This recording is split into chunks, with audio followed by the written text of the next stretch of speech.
Soy Agapito Maestre y grabo este vídeo para Res Civitas. ¿Qué es Europa? ¿Cuál es el futuro de Europa? Yo creo que nuestro futuro es oscuro, muy oscuro. Estamos ante el hundimiento del Titanic y los periodistas, al servicio del monstruo bruselense, se esfuerzan por culpar a Trump de este final europeo, de esta oscuridad europea. Y encima, creo que estos periodistas no se han enterado de que Europa ha sido reducida poco más que a un parque temático. Europa no tiene gobierno y carece de idea. La señora von der Leyen, la presidenta de la Unión Europea, me parece que no se representa ni a sí misma, y una de sus vicepresidentas, española y de apellido Rivera, pudiera estar implicada en la corrupción que persigue al gobierno de Sánchez. He ahí un breve retrato instantáneo de la Comisión Europea. Sin cabeza y sin perspectiva de que aparezca alguien que se ponga al frente de la debacle, solo nos queda esperar. Mantengamos la esperanza de que en unos pocos años, a lo más tardar 4, la ciudadanía, a la que hoy se ningunea, arrasará a una élite política tan presuntuosa como proclive a amparar el delito político. Menos gente, cada vez menos gente decente y sin prejuicios políticos dice: la solución está en la Unión Europea. Millones de ciudadanos se sienten engañados por la casta política dirigente de la Unión Europea. Son los mismos que miran entusiasmados el liderazgo y el programa de Donald Trump en Estados Unidos. Son los mismos que consideran que el discurso de J.D. Vance, el Múnich, es una joya crítica, en realidad uno de los mejores diagnósticos que se han hecho sobre los males de Europa, de la Unión Europea. El discurso de Vance recogió de modo excelente el descontento de millones de europeos contra las instituciones de la Unión. Vance sintetizó con sentido político, o sea, con sentido común, la desconfianza de los europeos en sus instituciones y especialmente en el Parlamento y en la Comisión. Esa falta de confianza se puede expresar de múltiples maneras, tantas, en mi opinión, como perspectivas adoptemos para estudiar los fracasos de la Unión Europea. Pero hay una evidente y está a la vista de todos los ciudadanos. El inmenso fraude de la casta política no es otro que hacer lo contrario de lo que votan los europeos. Sucedió, en mi opinión, hace medio año, algo un poco más, en las últimas elecciones europeas, pero lleva sucediendo en muchas naciones. Se vota una cosa y las castas políticas retuercen los resultados para seguir en el poder. Los casos de Francia y Alemania pues claman al cielo. Los ciudadanos votan a unos políticos determinados y a unas ideas para ser ejecutoriadas en sus respectivos países, pero los partidos cambian el sentido y el significado de sus electores. No creamos que el caso español es más relevante que el alemán o que el francés, pero es verdad que aquí tenemos peculiaridades. Sí, aquí se vota al PP u otros al PSOE, para que hagan políticas diferentes, pero luego van a Europa, a Bruselas o a Estrasburgo y dicen y ejecutan las mismas cosas PP y PSOE. Casi siempre barbaridades respecto a las creencias de sus votantes. La señora Rivera y el señor González Pons simulan una cosa en España y hacen lo mismo en Bruselas. ¿Para qué vamos a extendernos en este tipo de fraudes? Estos engaños son tan comunes en todos los países integrantes de la Unión Europea que el descontento de la ciudadanía con unas instituciones que se dicen sedicentemente democráticas es generalizado. El ciudadano cree votar por una persona, por un individuo, pero en realidad está legitimando, entre comillas, a unos partidos políticos, a unas empresas que le roban la representación y hacen, pues como se dice vulgarmente, de su capa un sayo. Vivimos en un estado de partidos, o el estado de partidos ha arruinado hace ya tiempo a los estados nacionales y ahora amenaza ruina de un supuesto Estado supranacional europeo que funciona otra vez como si se tratara de algo real, cuando no es nada más que una construcción idealista para reprimir a la ciudadanía de su principal fuente de identidad, la nación. Nadie es ciudadano del mundo, eso es solo una frase, nada serio. La identidad europea es imposible sin la identidad nacional, y viceversa. Pero la casta política dirigente confunde las dos sin ningún pudor para demonizar a sus adversarios políticos como extremistas. Y sin embargo, todavía quedan cientos de miles de ciudadanos que, a pesar de esas perversas élites políticas, persisten en seguir valorando bien, muy bien, muchas cosas de la Unión Europea. Sí, son muchos los ciudadanos que aprecian, yo mismo aprecio con moderado optimismo lo de la moneda común, viajar con facilidad de un país a otro. Incluso vemos con buenos ojos que la Comisión se haya enfrentado en el pasado a los gigantes mundiales de los sectores farmacéutico, energético, financiero, alimentario o de la comunicación. Pero parece que todas esas luchas contra los grandes monopolios que acababan doblegando a los estados nacionales ya pasó. La percepción de la ciudadanía, de las instituciones europeas, especialmente de la Comisión, es otra. Somos, sí, millones de europeos que creemos más o menos como Trump que la Comisión funciona como si fuera un gobierno, pero en realidad es un conjunto de malas políticas, de politicastros presuntuosos y prepotentes, dispuestos en todo momento a engañar, en primer lugar, a sus votantes y sobre todo a estigmatizar a los partidos políticos de la propia Unión Europea que quieren una Europa más democrática. El último ejemplo para analizar el fracaso de Europa es del libro, Alemania. Persiste en el vicio de los Macron en Francia y de la señora Ursula von der Leyen en Bruselas. Lo pagarán en pocos años. Las traiciones a los electorados acaban dramáticamente.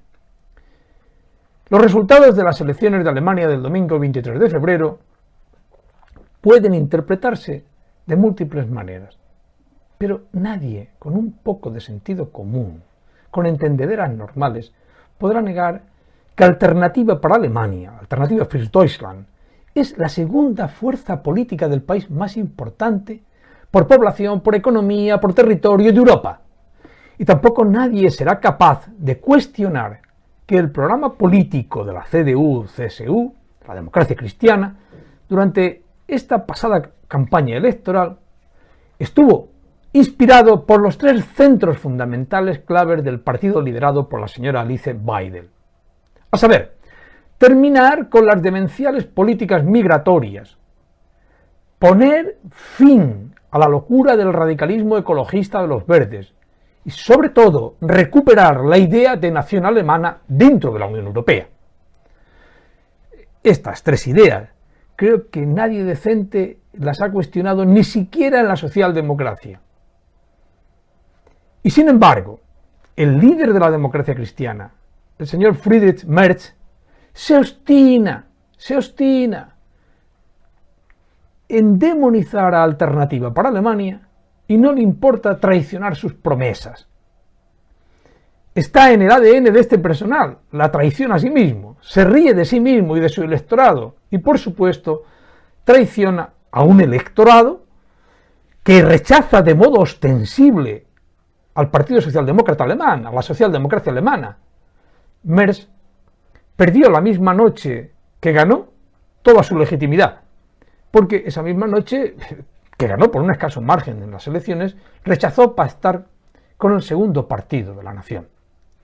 En fin, por esta vía, si levantara de su tumba el alemán Max Weber, de su tumba se levantara y viera lo que hay, pues este filósofo político se volvería ante este espectáculo otra vez a su tumba.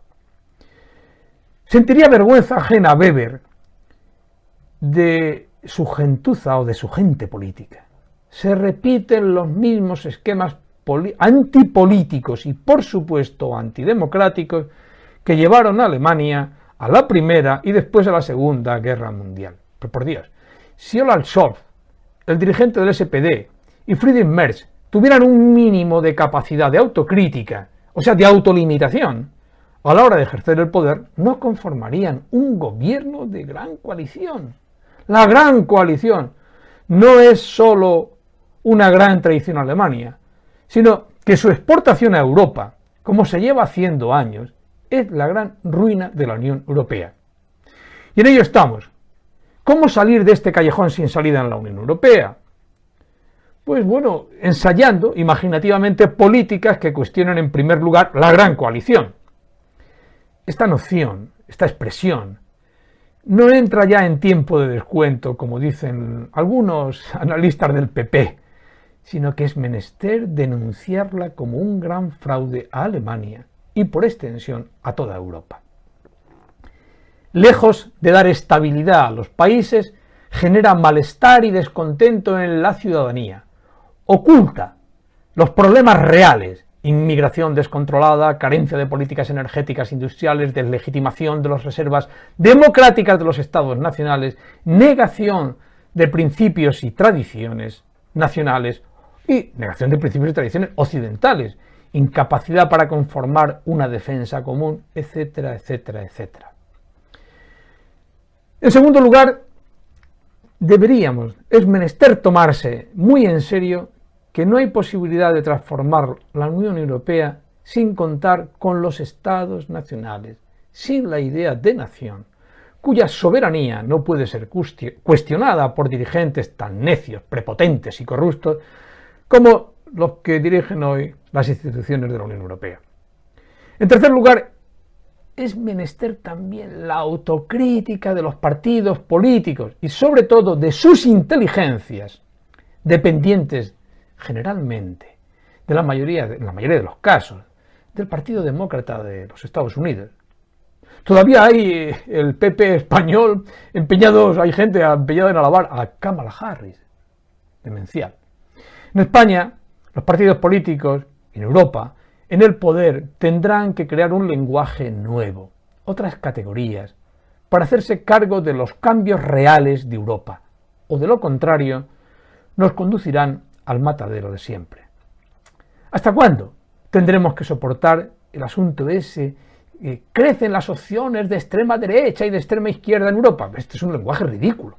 Por favor, tengan un poco de vergüenza quien dice esto, intelectual. Los centros de análisis políticos del PP no pueden decir estas cosas. No deberían mimetizarse los cuentos socialistas. La izquierda alemana ha sacado, sí, se dice, 64 escaños, casi todos procedentes de los verdes y de los nuevos nacionalizados alemanes, que se han creído en campaña las patrañas de la SPD y la CDU. Pero comparar esos pocos escaños con 152 escaños que ha sacado Alternativa para Alemania es patético. Quien compara la subida de Die Linke en Alemania con la fuerza política realmente ganadora en esas elecciones alemanas, está cayendo en la estulticia, en la maldad moral. Hay otro aspecto muy importante que yo diría para todos los españoles, un punto y aparte, que dedico al PP español. Nadie diga que Alemania está sola en su laberinto, como insisten esos cabezas de huevo del Partido Popular. Por Dios bendito. Quien está en su laberinto, como un pobre minotauro ciego y sordo, es el propio PP, que sigue todavía buscando, con todo lo que ha pasado, desde que se alargó, o desde que largaron a Rajoy, pactar aquí en España lo que ya han pactado con su principal socio europeo, el PSOE. ¡Qué locura! Nadie con un poco, reitero, sentido común, sentido político, aplaudirá este desatino. El cambio real, en verdad, creo que ya se ha producido en Europa y lo están obstaculizando unas élites políticas impresentables. ¿Se resistirá Alemania como Francia en las últimas décadas? Es posible, pero la caída será más dura. Países Bajos, Italia, Austria, Dinamarca son solo un anuncio de lo que puede pasar. Sí, Alternativa para Alemania es no solo el partido vencedor en términos simbólicos de las últimas elecciones alemanas, sino que es el que provocará definitivamente el cambio político en toda Europa. Por eso, precisamente por eso, la señora reaccionaria, muy reaccionaria, Ursula von der Leyen, le faltó tiempo para avisar al atribulado Merz de que solo pactara o de que solo debería pactar con Scholz, el más deslegitimado, el político más deslegitimado de Alemania, de Europa. En cualquier caso, el cambio creo que es real e imparable. El discurso de alternativa por Alemania no solo ha penetrado en el resto de partidos políticos alemanes, sino que también ha tocado la entraña del mismo Estado alemán. Quien juega con fuego, como Merz y Scholz, pueden fácilmente quemarse. Dejar fuera del cambio de poder a quien lo ha precipitado o a quien lo ha propiciado, suele siempre traer consecuencias nefastas, y si no, al tiempo. Y este es el futuro político tan oscuro que cabe esperar de Europa si seguimos la idea, la fórmula de la gran coalición alemana en el resto de países europeos y en la propia Unión. Muchas gracias. No se olviden de suscribirse a este canal, Red Civitas, y bueno, pues si les dan un like hacia arriba, estupendo. Muchas gracias.